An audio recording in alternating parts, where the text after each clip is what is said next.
Hello, this is Dr. Kim Moore, and today in our webinar, we're going to be talking about 6 simple guidelines for setting priorities.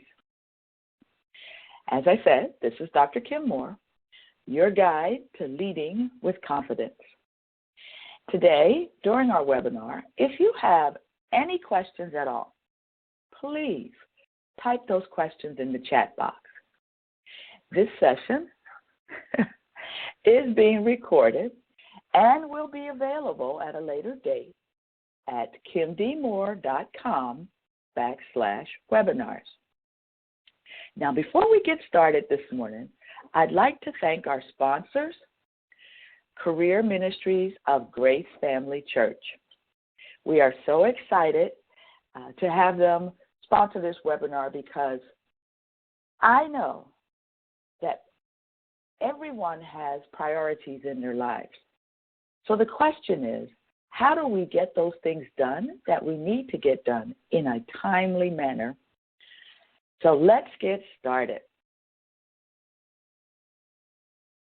If there's one universal truth about human beings, it's that we never seem to get everything done. It's always a challenge, even for the most organized person. But you know, the truth is that you can get everything done consistently. Now, I know you're wondering, Kim, how is that possible? Well, let me tell you, it is a matter of learning how to identify goals, set priorities, and manage your time. You see, you already set priorities, even if you don't realize it. You set them unconsciously without meaning to. Let me give you an example. You wake up with plans to get started on that big home project. You know, maybe it's painting a room in your house, maybe it's doing spring cleaning, or maybe it's some yard work that you've been putting off. But then a neighbor starts chatting with you, and you take an extended coffee break. So what was your priority? Well, it was coffee with the neighbor, not the home improvement project. Let me give you another example. You're an online freelancer who sits down in the morning with a day's work ahead. Now, before you actually start working, you check your Facebook account, and then you know what happens next. That's right. You spend the next hour reading and commenting on your friends and family's updates. So once again, what was your priority? Hanging out on Facebook. Here's something that you have to ask yourself. What sane human being would make chatting with a neighbor a priority when there's a big project to be done? Or what hardworking consultant would make Facebook a priority over getting their work done? That would be nuts. The answer is that we make these decisions because we're setting our priorities subconsciously. What these 2 examples show is that you set your priorities whether you meant it or not. Be successful priority setting involves consciously deciding what to be done, taking control of your day, and doing it. Just like Nike says, just do it. Now, as I said, I am Dr. Kim Moore, coach, teacher, and speaker with the John Maxwell team. And I am passionate about equipping aspiring, emerging, and experienced leaders to expand their influence, lead with confidence, and achieve significance. During this training, I'm going to teach you 6 guidelines for setting priorities. You'll learn exactly where to start and what to do next. But first, let me tell you a little bit about myself and why setting priorities is so important. I've known that I was a leader ever since my grandfather told me as a child. However, in high school, my priorities weren't right, and I didn't always use my leadership abilities in a constructive manner. I'm going to leave it up to you to kind of fill in the gap. It wasn't until college where I learned the importance of setting priorities. You see, I joined ROTC. Why? Because I wanted to ride in a helicopter. Well, after I rode in the helicopter, and then I had to actually take the class, I realized that I wasn't making very good choices. Let me tell you how I came to that conclusion. My priorities were not appropriate because everything that they asked me to do, my response was, no, I don't do that. And as a result of that, I was rated at the end of that year at the bottom of my class.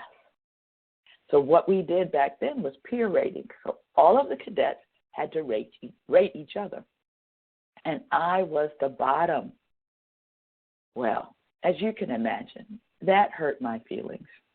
And I met with one of our leadership members, which is our command sergeant major, and he very simply told me, Kim, your priorities are not aligned, and you're not following through and getting the things done that need to get done.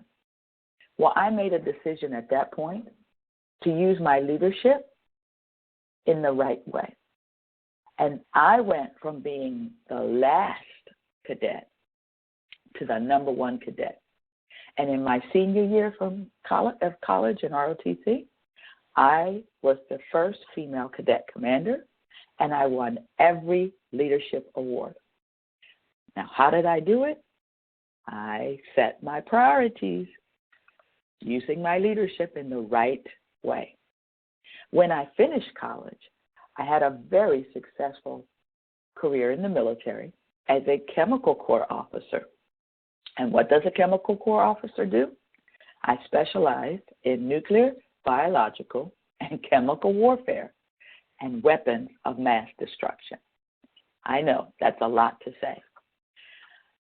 After my military career, I became an educator, where I started by teaching high school science classes.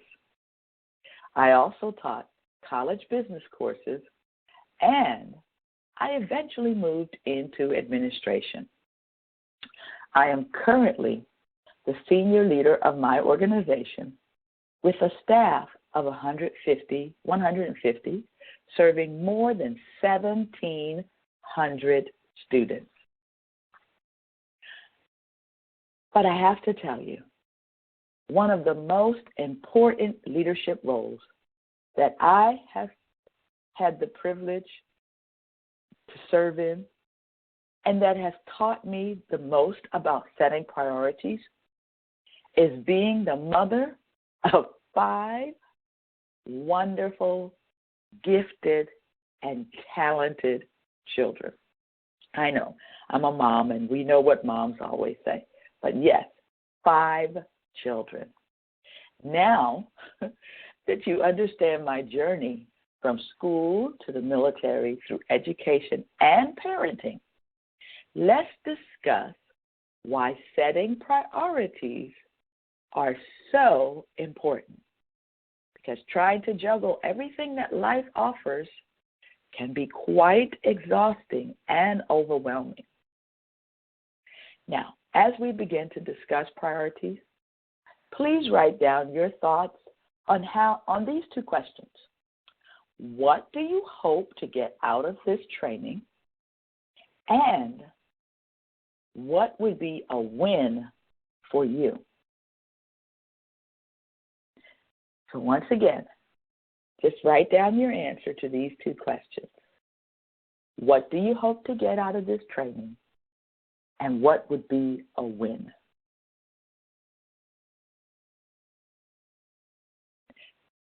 Now, hold those thoughts and let's discuss some simple guidelines for setting priorities so that you can learn where to start and what to do next. Have you ever had this experience? You wake up in the morning, you have a list of things that you plan to get done, be it work or at home or for a volunteer organization, doesn't matter. You have your to-do list. You are ready to tackle those things. You go through the day. When you come home, your spouse or your children, or even you ask yourself, what did I get done today? Because you look at your list and nothing is checked off. Has that ever happened to you? Well, I can tell you that it's happened to me. And it made me question, who is in control of my calendar? You see, someone controls your calendar. The question is who? Is it you or is it someone else? Well, when I began to look at that question, I began to understand the importance of setting priorities. Now, there are many approaches to setting priorities, but there are 6 simple guidelines that all successful priority setters must follow. So these are your 6 golden rules that we're going to discuss today. I hope you're ready. Okay, so let's start with number 1. Start with your long-term goals and then work your way backwards. So, you're going to identify what needs to be done soonest in order to get you there. In general, you want to identify your most time-sensitive goals, which will be your first priority to work on each day. Then you're going to write down your ultimate goals as a starting point. Next, break them down into smaller milestones. Now, once you've broken those milestones down, you're going to once you've broken those tasks down, then you're going to break those milestones down into tasks. So I hope you can see the pattern here. Now, once you have your list of all the tasks that need to be accomplished to achieve your long-term goal, then I want you to go ahead and rate the importance of each task. So if you have a list of 25 things, you'll rate them from 1 to 25, with what's number 1 is the most important, to 25 being the one that's the least important. Now, I know you have your list, you have ranked them, you're prepared to start, but keep in mind, you may have to make some alterations to the importance of the level, as different things come up.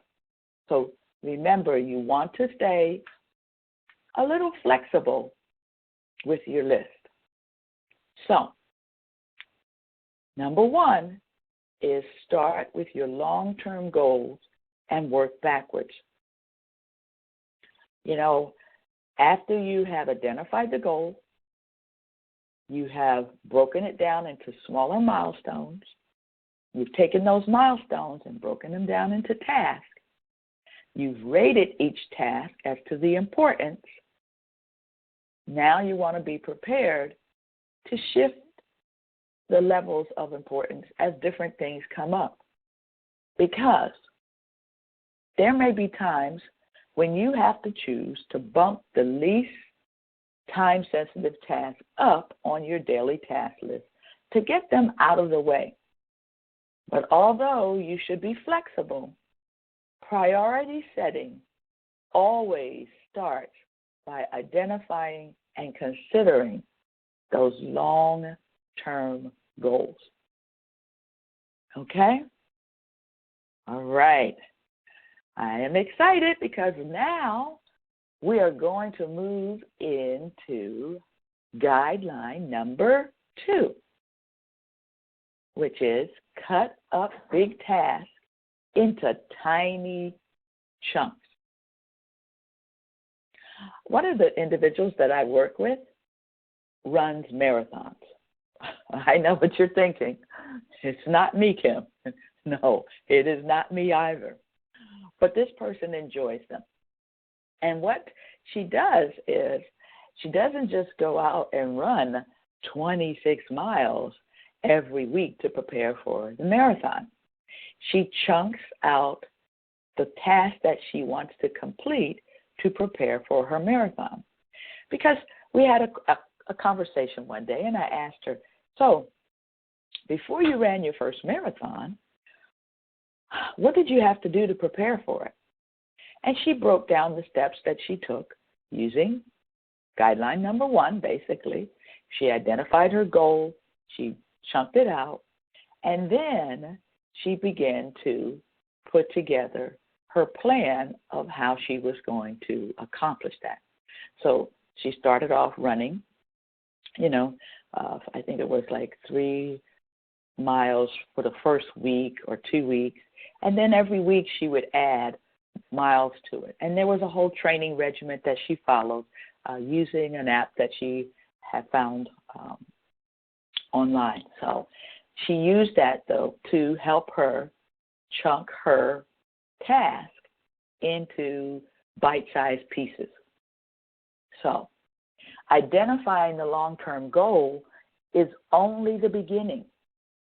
It's hard to start working on a big task like running a marathon or whatever big task that you have.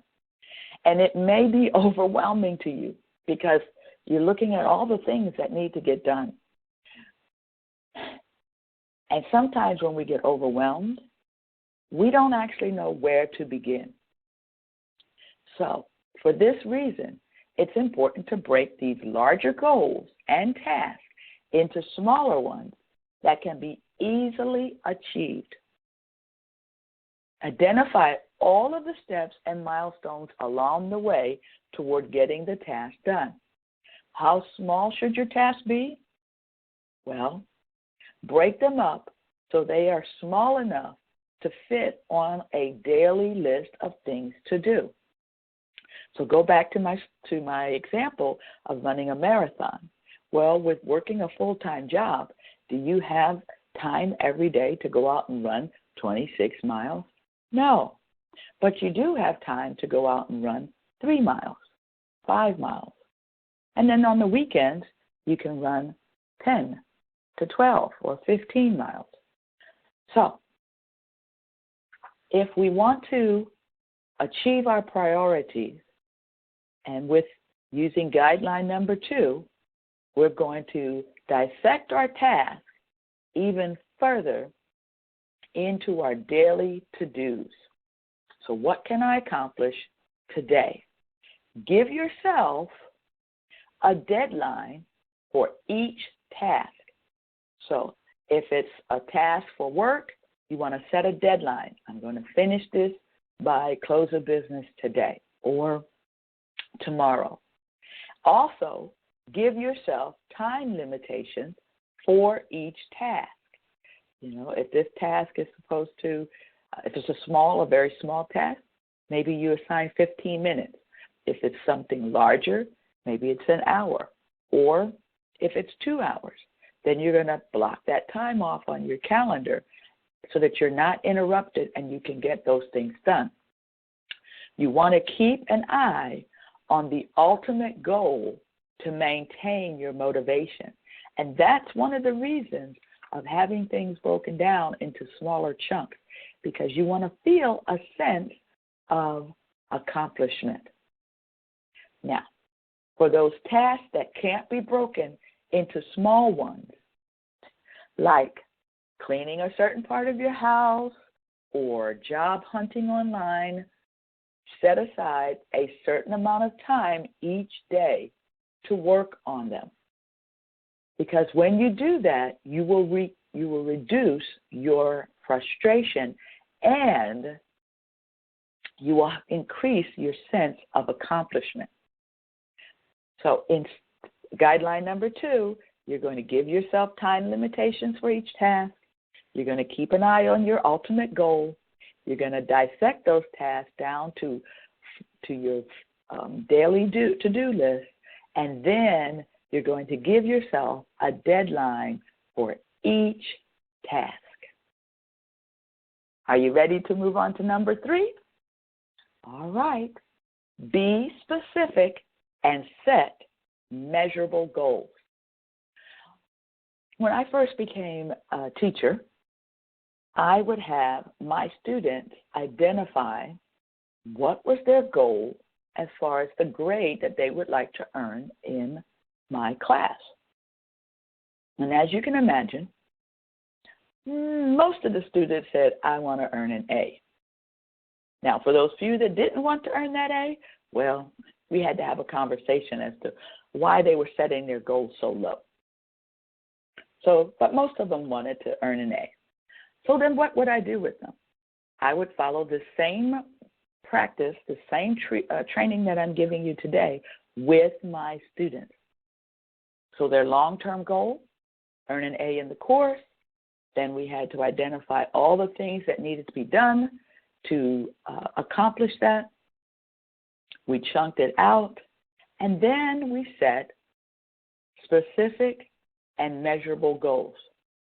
So what were the goals that they were going to accomplish every day so that at the end of the 9 weeks, they would earn the grade that they wanted to earn? You see, the golden rule of goal setting applies to setting priorities as well, making everything specific and measurable. So let me say that again. Making everything specific and measurable. It needs to be clear exactly what do you need to do in order to get the task done. The task needs to be measurable so that you'll know when it's finished. So let me give you some examples.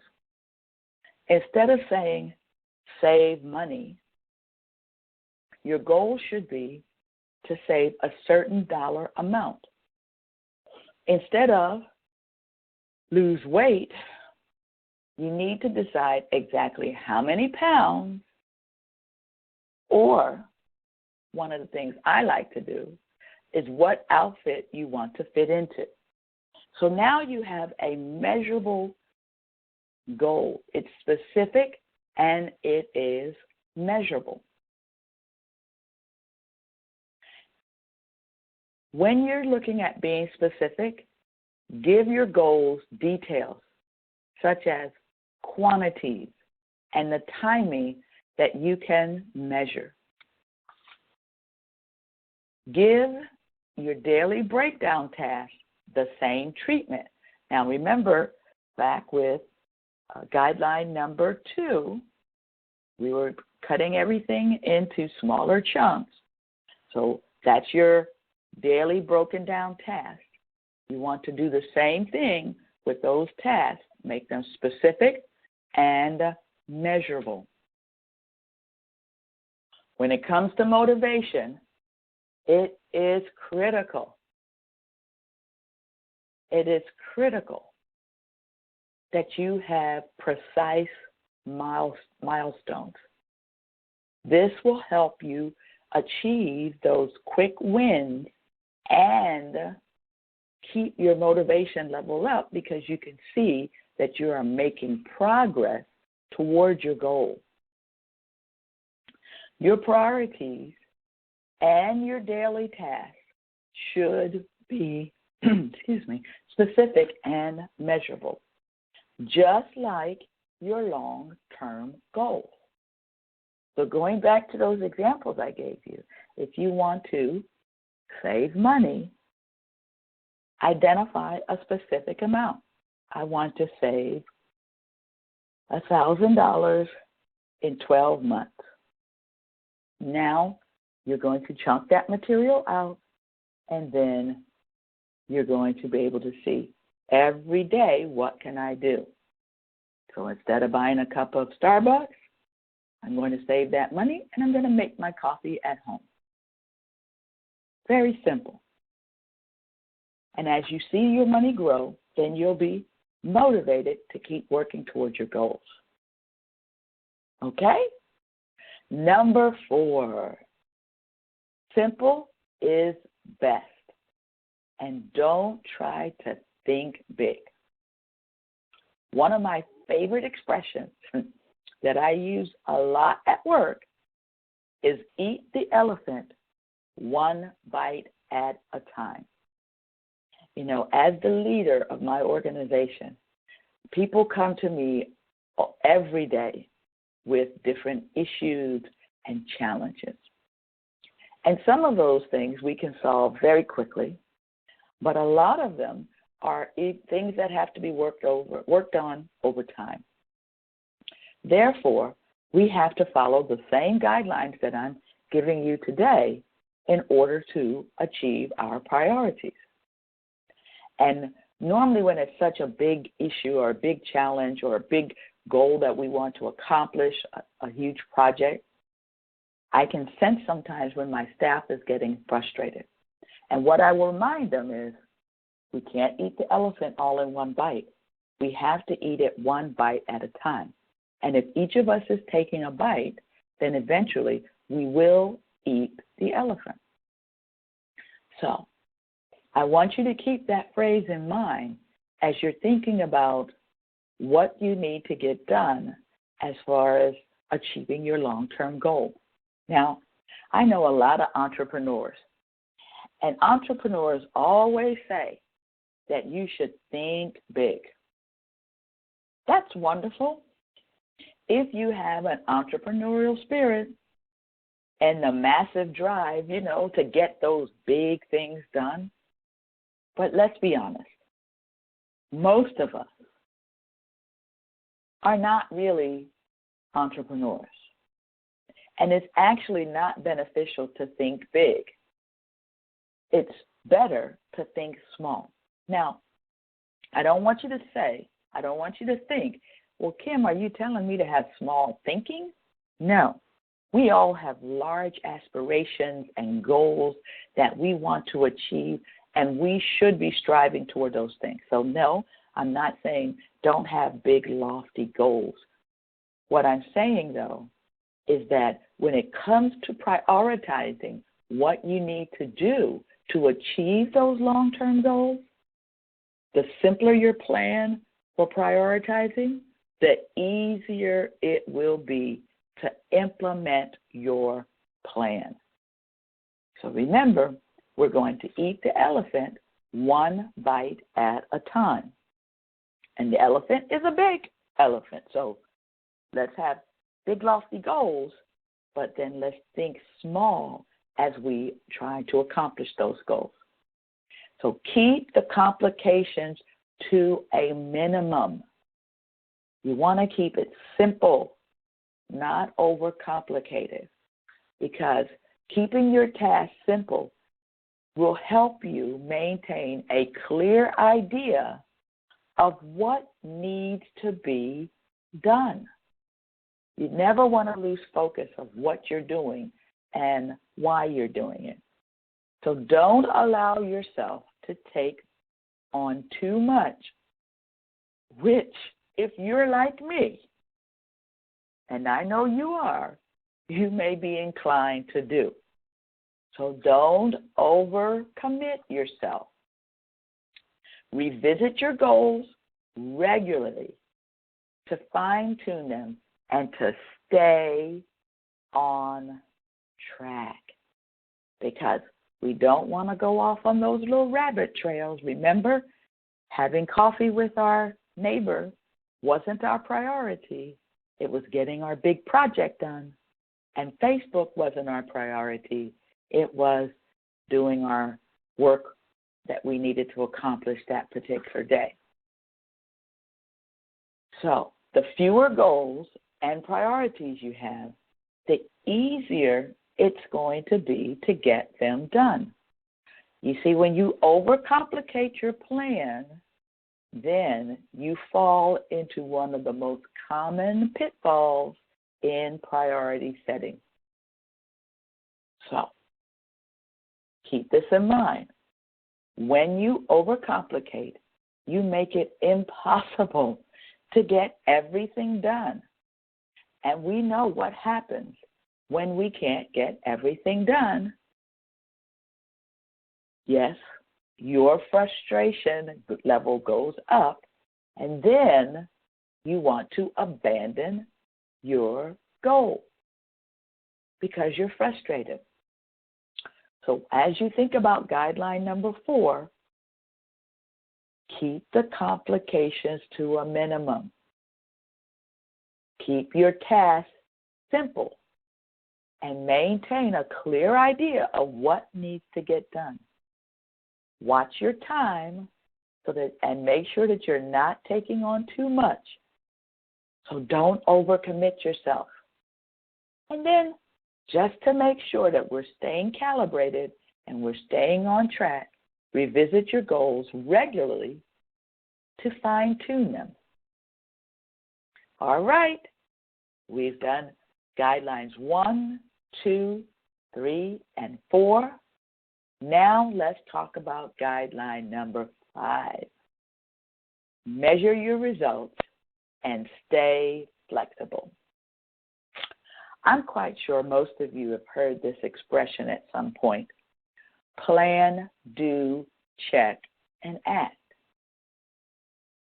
You know, as leaders, we understand the importance of a plan, because if you don't know where you're going and you don't have a plan for getting there, you're never going to accomplish what you want to accomplish. But it's not enough just to have your plan. Then you have to execute your plan. And as you're executing your plan, you want to have those frequent check-ins, because I need to know if my plan is working. You know, are the steps that I'm taking getting me to the results that I want? And if they're not, I'm going to act by making adjustments. So just want to keep in mind that we have to always, as we're working toward our long-term goals, plan, do, check, and act. No one is great at setting priorities when they first start. I know I wasn't. You know, being a young military officer with a family, trying to juggle everything that needed to get done, I found there were days when I was just completely frustrated. How am I going to get all of this done? Well, I started working on the guidelines that I'm sharing with you today. And I want to tell you that it takes practice and learning. So there will always be surprises and changes along the way. Things most likely won't always go the way that you expect them. Now, I know you're saying, Kim, but if I do all of these things everything should run smoothly. Yeah, most of the time. But no, that's not life. So what you need to do is recognize these changes and adapt to them. So let me give you an example. As I said, when I was a young officer with a family, I was stationed overseas, and my normal work day would begin at 8 o'clock. So I knew if I got up at, 5 o'clock, I could do a quick workout, get myself dressed, prepare breakfast, get my children up, get them dressed, feed them breakfast, take them to childcare, and get to work on time. But once a month, we had what we called an alert, which meant I had to be in my office by 4 a.m. So we would normally get the call like at 3, and you had 1 hour to report. All right, so that's a major change. So what am I going to do? I can't get up, get myself dressed, get my children up, feed them, get all of that stuff done. There's no child care at 4 o'clock in the morning. What do? Well, by breaking that goal down to something achievable, worked it out with my neighbor who lived across the hall. I would just bundle up my children because her husband was going in also. So she was up. I'd bundle up the children. I gave her a key to my apartment, and she would take care of getting my kids fed and dressed in the morning and off to childcare. So it's putting your plan together and recognizing that changes are going to happen and you need to adapt to them. Expect things to get in the way of your priorities, because they will. And if you already have that expectation, then you're less likely to be frustrated. Keep an eye on your overall progress and know when to revisit the drawing board. Okay? So the first time I took my kids, I didn't have everything lined up the way it should have been. So what was the lesson that I learned? I made some more adjustments, like, for example, laying out their clothes at night, because I never knew when the alert was going to come. So just got into the routine of laying their clothes out at night. That way, it's easier for my neighbor. Doesn't have to worry about trying to pick out outfits for them. Everything is already laid out and prepared and ready to go. So you want to keep an eye on your overall progress, and when necessary, revisit your drawing board of what needs to get done. To go along with that, be prepared to make changes to the bigger plan. Yes, you might need to make some adjustments. Create a system for measuring your progress and check in once in a while to see just how you're doing as you work towards your goals.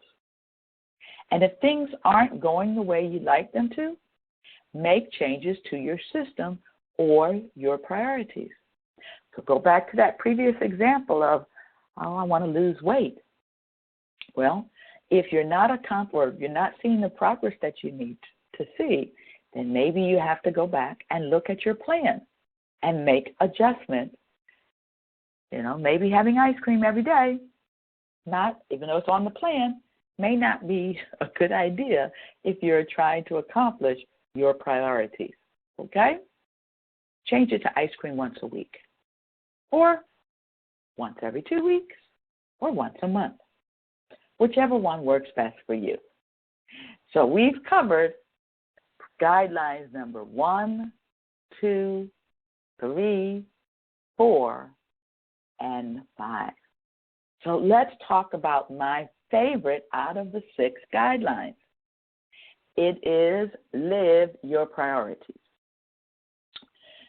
When I was working on my dissertation, I learned very quickly what people told me about why it's so hard to earn a doctoral degree. It's not that the work is difficult, it is the demands that are placed upon your time. So I was working a full-time job, a very demanding job. I have a family. I was going to school. And then life happened during that time. My father passed away, and I was diagnosed with breast cancer. So as you can imagine, that's a lot to be doing while trying to go to school. And when I was diagnosed with breast cancer, I had to actually take a year and a half off to get healthy. And when I started my dissertation again, went back to my program, I found that I didn't have that same zest and zeal for finishing my program. In fact, I spent the first semester really just doing absolutely nothing, because that long-term goal wasn't there for me at that point. I just couldn't see the need to complete my degree. My mind was focused more on my own mortality, to be quite honest with you. And so I know you're wondering, well, Kim, you are Dr. Kim, so how did you get re-engaged and finish this program?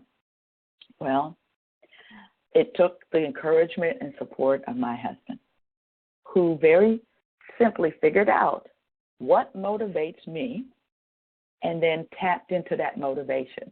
So what he did was he made signs. I know it sounds silly, and it makes me laugh when I think about it. He made signs, and he put them up in my office, because I would actually go in my office and sit there and do other stuff. No, I'm not big for Facebook, but I find other things that would keep me occupied, like researching articles that I was going to use for my dissertation, but never really working and typing, the dissertation. And so these signs read things like, this is costing you 3 cruises, or this is costing you X amount of shoes. So the things that were important to me, like vacations and shoes, I began to understand. I'm paying for nothing. I'm paying to waste time. And so I had to begin to live my priorities. So I know that it's great for you to learn how to prioritize and plan effectively.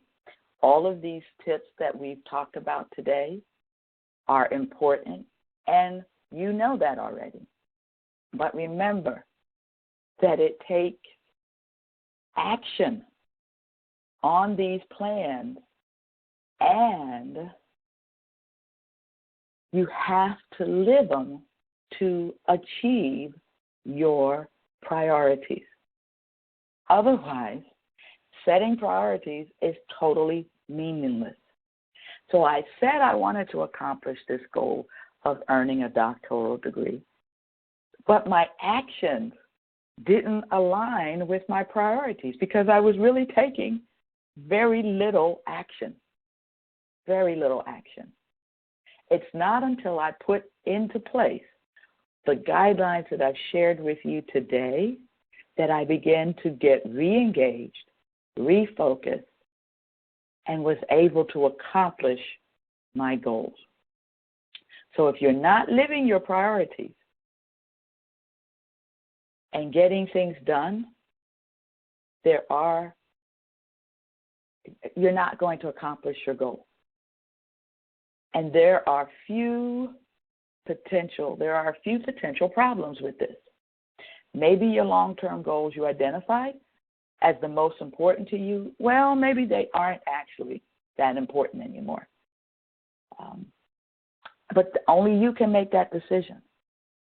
Perhaps your system is too complicated, or the system you've chosen for setting priorities doesn't actually suit you. So you have to find a system that works best for you. I'm a calendar person, but I use an electronic calendar. I do not like paper pencil. But you may be a paper pencil calendar person. Whatever system works for you, don't do the electronic system just because Kim Moore says it and it works for her. Find a system that works for you. You may also find that you are procrastinating or that you're distracted and you need a strategy for combating these problems. So, once again, if Facebook is an issue, turn it off. Take those things and put them away someplace so it's out of sight so that you're not distracted during that time that you've allotted. Make your priorities a part of your life. The easiest way for me to do that is to put it on my calendar. So dedicate time to what needs to be done and create a routine that you can stick to. Make sure that you give yourself plenty of room for distractions when focusing on your priorities. So here's a little tip. You want to schedule time. If you like to go to Facebook, that's fine. There's nothing wrong with that. Schedule that time in your calendar so that you are going to be able to do something that you enjoyed, but also you'll have the time to give yourself to accomplish the things that you need to accomplish. So that's why you're going to give yourself a little time off every now and then so that you can maintain a steady level of motivation. So there are a number of systems for setting priorities, such as categorizing, ranking, and rating. There are tons and tons of time management strategies, such as time boxing, that you can use that can help you. What I want you to remember, though, is that it is important to find techniques that work well for you, that will help you get everything done. So, as you're thinking about how to accomplish those long-term tasks, make sure you make those priorities a part of your life. Carve out time to get the things done that need to be done by creating a routine that you can stick to. Include time for yourself in that schedule that you're going to create, or the system or the process that you're going to use. So tell your neighbor that you'll have coffee with them later this week. Or log out of your Facebook account and set up a time, maybe at the end of the day, that you can relax and go in and communicate with those people within your network. Why? Because it is time to get things done. Remember, we don't want to have that feeling of being overwhelmed and frustrated. Our goal is to accomplish those long-term goals that we have set for ourselves. So this morning, we have talked about 6 simple guidelines for setting priorities. So let's review. Number 1, you're going to start with your long-term goals, and you're going to work backwards by identifying all of the milestones and tasks that need to be accomplished to achieve your long-term goal. Number 2, you're going to take those tasks that you've identified and chunk them into bite-sized activities. Number 3, we're going to be specific and set measurable goals, because clarity and time is critical to our success. Number 4, we're going to keep it simple. So use that KISS principle, because simple is best, and don't try to think too big. with each of the tasks that you're going to accomplish. Number 5, you're going to measure your results and you're going to stay flexible.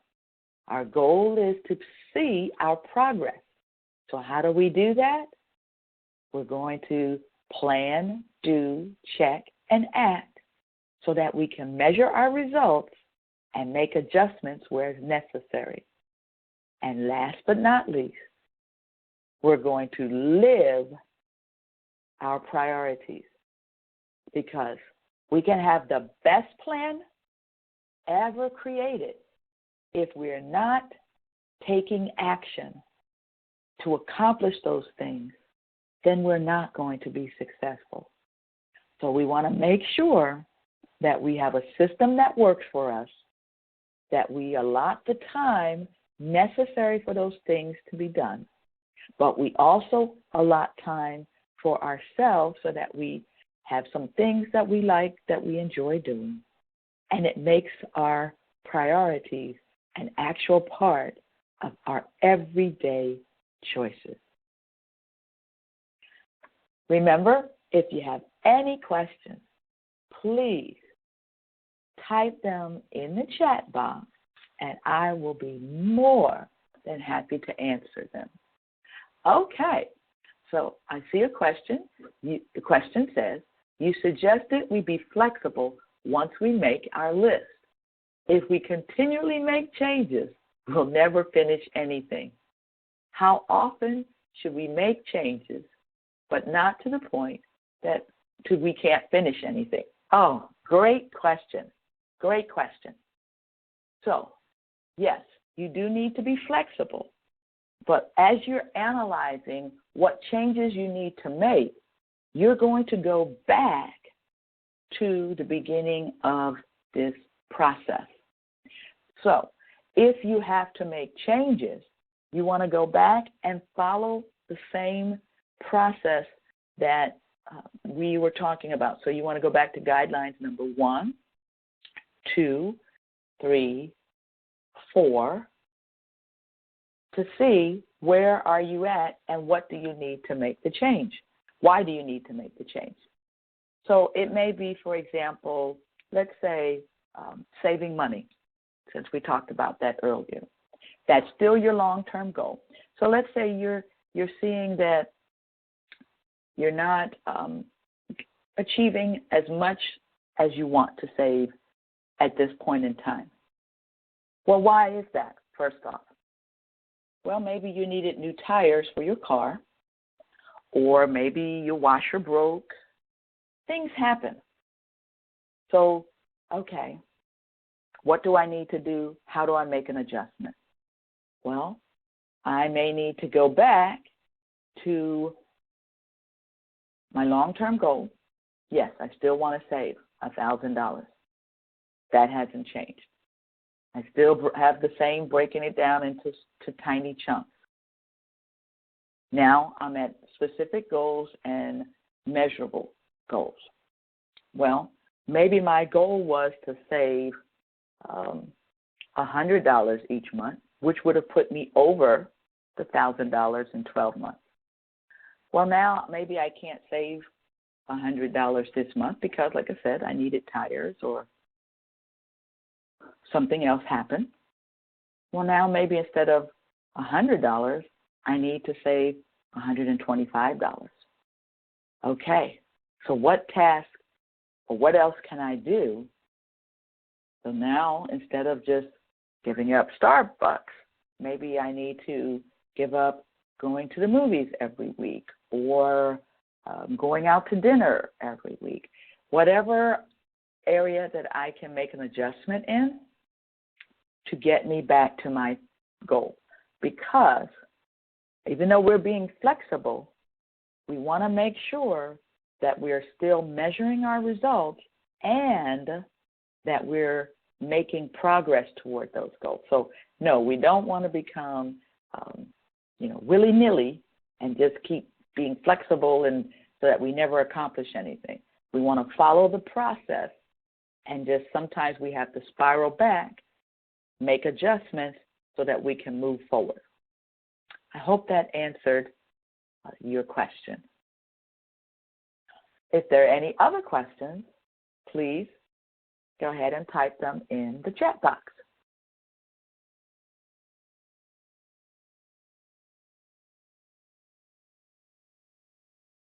Okay, I see a second question.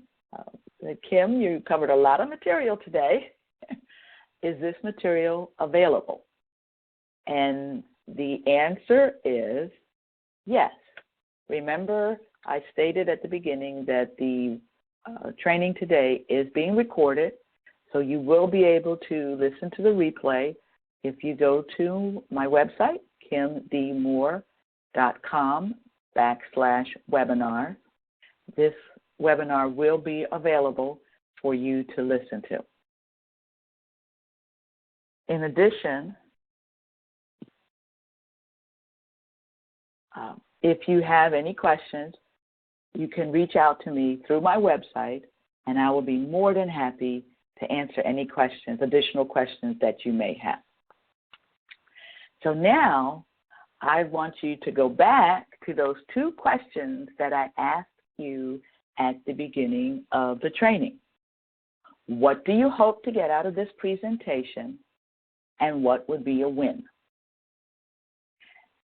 I hope that your answer to this next question is a resounding yes, because my goal is to meet your expectations. So, were your expectations met today? I hope so, because that is why I am here. I want to help you achieve your goals. So, thank you very much. It has truly been my pleasure to spend this time with you today. Today, we have talked about 6 simple guidelines for setting priorities, where to start, and what to do next. Thank you very much. I appreciate you spending time with me today, and I hope that you have a great day. Remember, start living your priorities today.